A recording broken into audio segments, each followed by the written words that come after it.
우리가 이때 당시에는 편지라는 것을 통해서 본인의 마음을 다른 상대방에게 전했습니다. 이 사도 바울도 마찬가지로 이 빌립보에 있는 이 교인들에게 본인의 마음을 이 빌립보 교인들에게 편지로 우리가 전하게 됩니다. 지금은 우리가 카카오톡이나 메시지를 보낸다거나 아니면 전화를 한다거나 지금은 쉽게 만날 수 있으니까 또 쉽게 만나서 마음을 전하기도 하죠.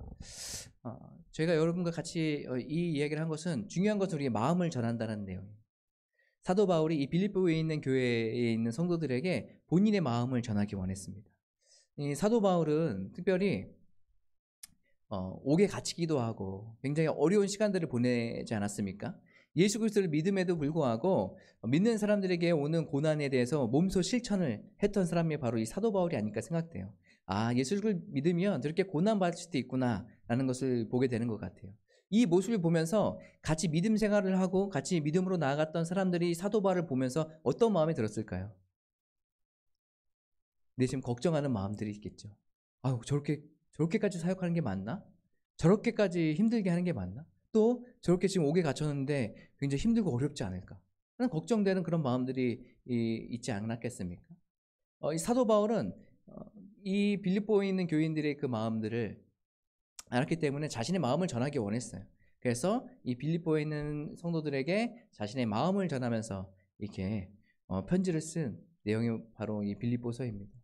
그러면서 이 안에 절망, 좌절 이런 것보다 복음, 기쁨에 대한 그 확신을 가지고 그것을 중심적으로 그들에게 전하는 것을 보게 돼요. 상황은 세상 사람들이 바라보기에는 굉장히 안 좋은 상황이고 또 절망적인 상황 같지만 그것이 다가 아니라는 거예요.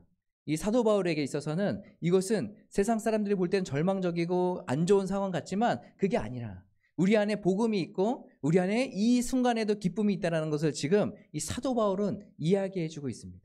그러면서 오늘 말씀에 흠이 없이 정말로 너희들이 하나님의 백성으로 세상 가운데 살아갈 것을 이야기하고 있어요.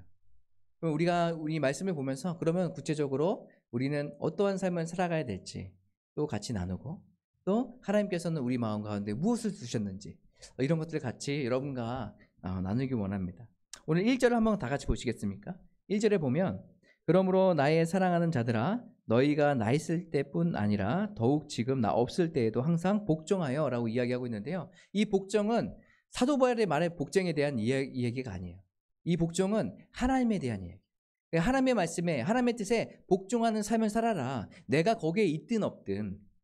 우리가 그런 거 있지 않습니까? 누가 있으면 좀 이렇게 잘하려고 이렇게 생각하고 누가 그 사람이 없어지면 그냥 마음이 딱 풀어져가지고 뭐 누가 알겠어 하면서 좀 더 편하게 그냥 살려고 하고 하는 그런 모습들이 있잖아요. 그런데 지금 사도 바울은 내가 너희랑 같이 있든 또 없든 동일하게 너희들이 신앙생활에 나갈 때 하나님 앞에 복종하는 삶을 살아갈 것을 이야기하고 있어요. 하나님 앞에 순종하라는 얘기죠. 그래서 너희들의 믿음 생활에는 내가 지금 옥에 갇히고 어려움을 당하고 이렇게 있어도 그것은 너희들은 변하면 안 되고 그 안에서 하나님의 말씀에 복종하고 순종하는 그런 백성들로 삶을 살아야 된다라는 것을 이야기하고 있어요. 또 한 가지는 두렵고 떨림으로 라고 이야기하고 있습니다. 이 두렵고 떨림은 어떻게 보면 굉장히 부정적인 단어 같잖아요. 두려워하고 떨리는 거?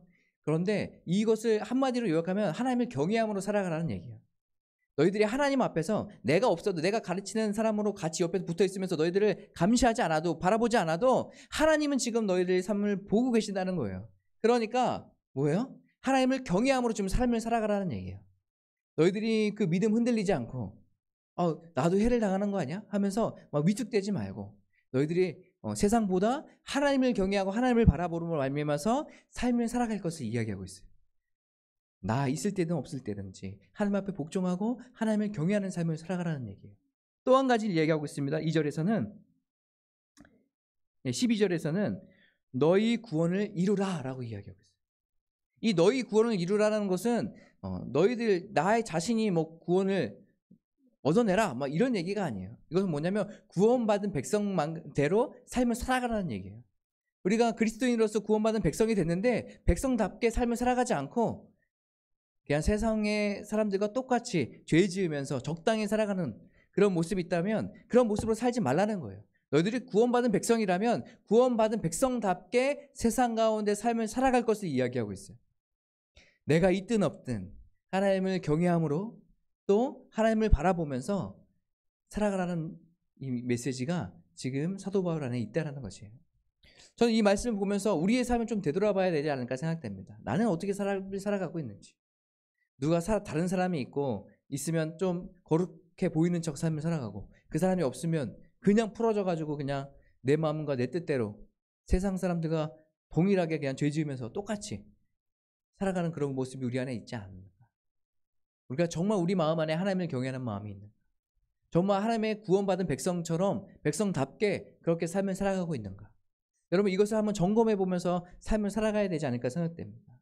여러분, 오늘 하루 이제 이 예배가 끝나고 나서 여러분의 삶을 점검해 보고 그런 모습들이 없다라면 우리가 다시 한번 마음을 돌이켜서 그렇게 삶을 살아가려고 노력하는 우리가 되길 바라요.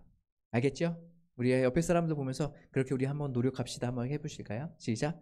우리가 그렇게 노력해 봅시다. 예. 여러분, 할 수 있습니다. 사도 바울의 마음을 가지고 지금 이 빌립보서를 통해서 우리에게 말씀하고 있는 것 아니겠습니까?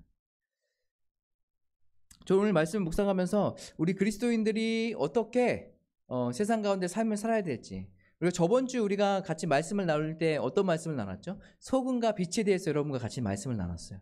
그래서 소금과 빛이 되는 삶을 살아가야 된다. 우리가 일주일 동안 살아가면서 소금과 빛의 삶을 어떻게 살아갈 건지 우리가 생각해보고 우리가 실천해보자 라고 막 얘기했는데, 여러분 생각해보고 한번 실천해보셨어요? 네. 네. 예, 열심히 이제 실천도 해보시고 생각도 해보셨죠? 네네. 그랬을 거라 아마 믿어 의심치 않습니다.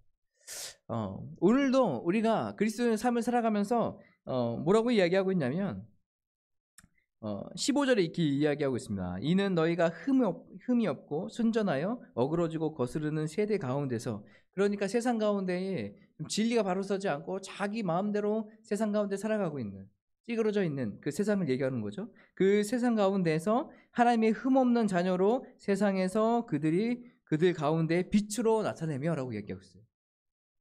너희들은 뭐라고요? 빛으로 나타내는 삶을 살아간다고 얘기하고 있어요. 저번 주에 우리가 여러분과 같이 나눴을 때 이 빛으로 삶을 살아가는 것이 어떤 것이라고 그랬죠? 착한 행실을 통해서 하나님께 영광 돌리는 것이라고 얘기했어요. 우리가 그리스도인으로서 하나님을 믿는 것, 믿음으로 삶을 살아가는 것 정말 중요합니다. 또 한 가지는 뭐냐면 우리가 세상 가운데 바르게 살아가는 것도 중요해요. 우리가 예수를 믿는다고 하면서 세상에서 살아가면서 맨날 무단횡단하고 하지 말라는 준법 정신 같은 거 하나도 안 지키고 그렇게 살아간다면, 줄 서는데 새치기가 그냥 기본으로 돼 있고 막 이런 삶을 살아가면 세상 사람들이 우리가 그리스도인들을 바라볼 때 어떻게 생각하겠습니까? 나는 쟤들하고 똑같은 사람 되지 말아야지, 절대 교회 안 가야지, 이런 마음 들지 않겠어요? 여러분, 세상의 준법과 또 우리가 그리스도인으로 예수를 믿는 것 분리되지 않아요. 같이 함께 가는 것이에요. 우리가 있는 것에서 예수 그리스도를 믿는다면 우리가 믿는 사람답게 세상 가운데서도 동일하게 이렇게 착한 행실, 이러한 삶을 우리가 살아가야 된다는 것이에요. 이것이 뭐라고요? 빛의 자녀로 살아가는 것이에요. 내가 힘들고 어려워도 더 다른 사람보다 지키려고 하고, 아무도 안 지켜도 이것이 맞다라고 한다면 그것을 끝까지 지키며 살아가는 것이 우리의 모습이 되어야 되지 않을까 생각돼요. 그래서 오늘 빛의 자녀, 세상의 소금과 빛의 삶을 살아가는 저와 여러분이 되셨으면 좋겠습니다.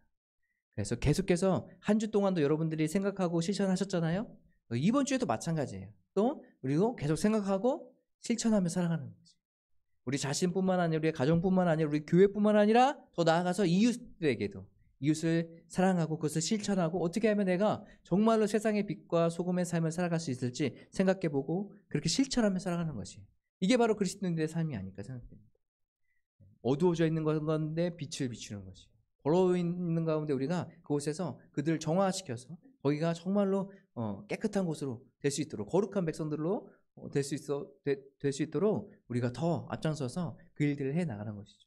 오늘 사도 바울은 본인이 무엇을 이야기하고 있냐면, 나로 인해서 내가 희생됨으로 말미암아서 우리가 더 기쁨을 유지하고 하나님의 나라가 확장된다면 내가 기꺼이 전제가 되겠다라고 이야기합니다.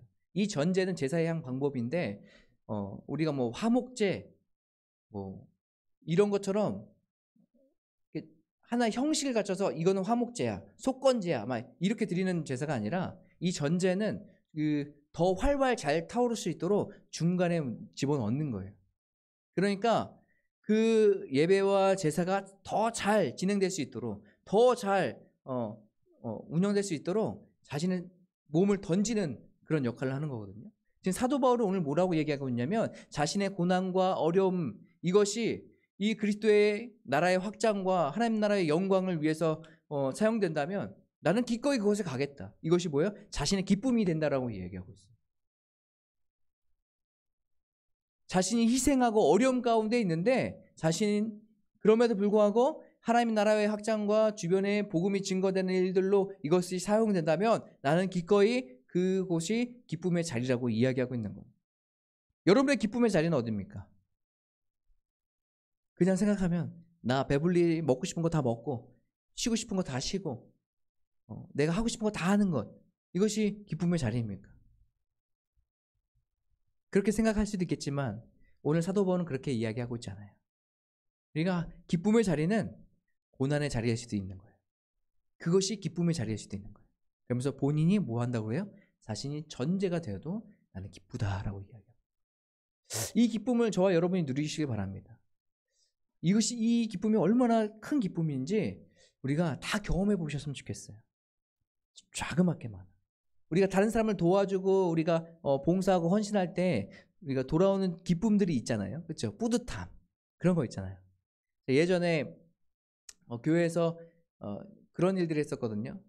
그 집에 청소해 주는 것들. 그래서 어떤 정신질환 같은 병이 있으셔서 집에다가 막 물건을 쌓아 놓으신 거예요. 그러니까 집이 물건도 엄청 많은데 아예 그냥 쓰레기장인 거예요. 쓰레기도 막 쌓아놓고 해가지고. 그래서 그때 당시에 그 쓰레기차 하나가 모자라서 하나 더 불러서 막 갔던 기억이 나거든요. 그렇게 그 집안에 쓰레기가 가득한 거예요.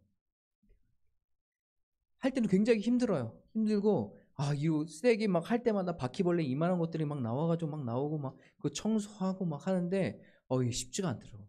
쉽지가 않은데 여러분, 그렇게 하고서 그분을 도와주고 그 깨끗이 하고 깨끗해진 집을 바라보고 또 집에 들어가는 그분의 모습, 웃으면서 들어가는 그분의 모습을 보니까요, 마음이 막 기쁜 거예요.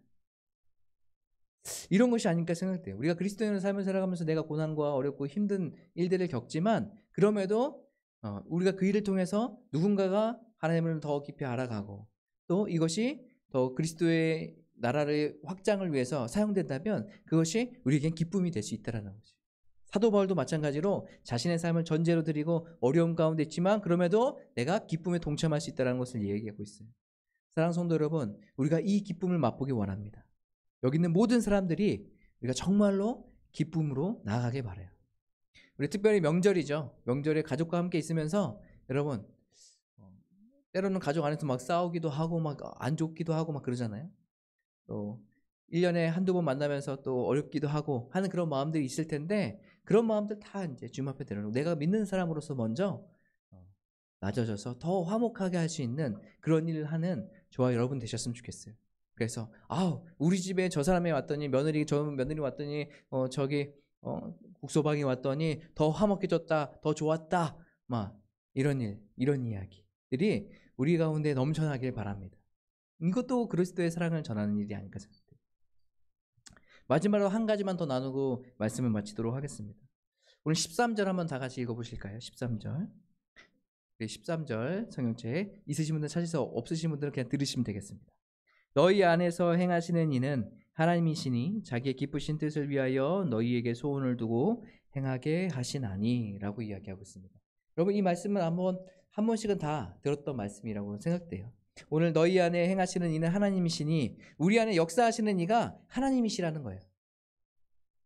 우리가 삶을 살아가면서 우리가 어떤 것들을 행하고 어떤 마음으로 품고서 나가는 이 모든 과정 가운데 하나님께서 우리 삶 가운데 오셔서 우리 마음 가운데 오셔서 우리에게 역사하신다는 거예요.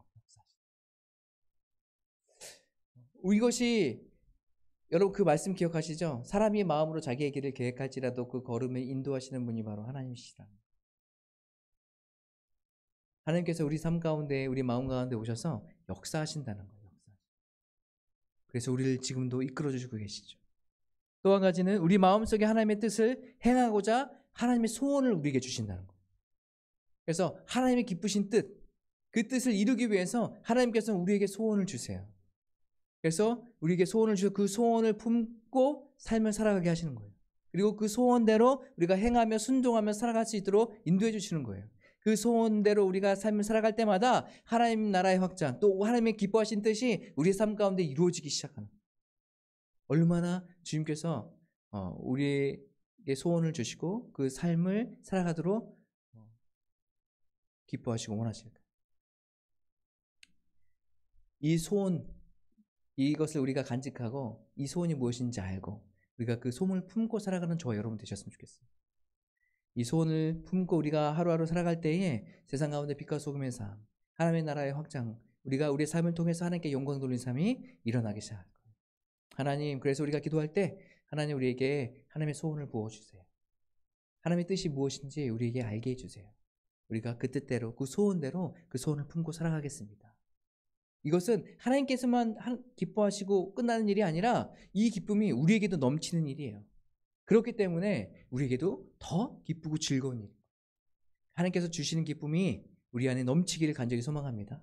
세상이 주는 기쁨으로 가득 채우려고 하지 마시고 우리에게 참 기쁨이신 그러니까 하나님께서 주시는 기쁨으로 가득 채우는 저와 여러분의 삶이 되시길 간절히 기도하겠습니다. 우리 시간에 같이 찬양하실까요? 찬양하고 기도하실 때 주께서 다스리네라는 찬양이에요. 주님께서 우리 삶 가운데 우리 마음 가운데 오셔서 우리를 다스려 주시고 역사하시고 우리에게 소원을 주셔서 그 소원을 행하게 하여 주시옵소서라는 마음으로 함께 찬양 부르고 기도하도록 하겠습니다.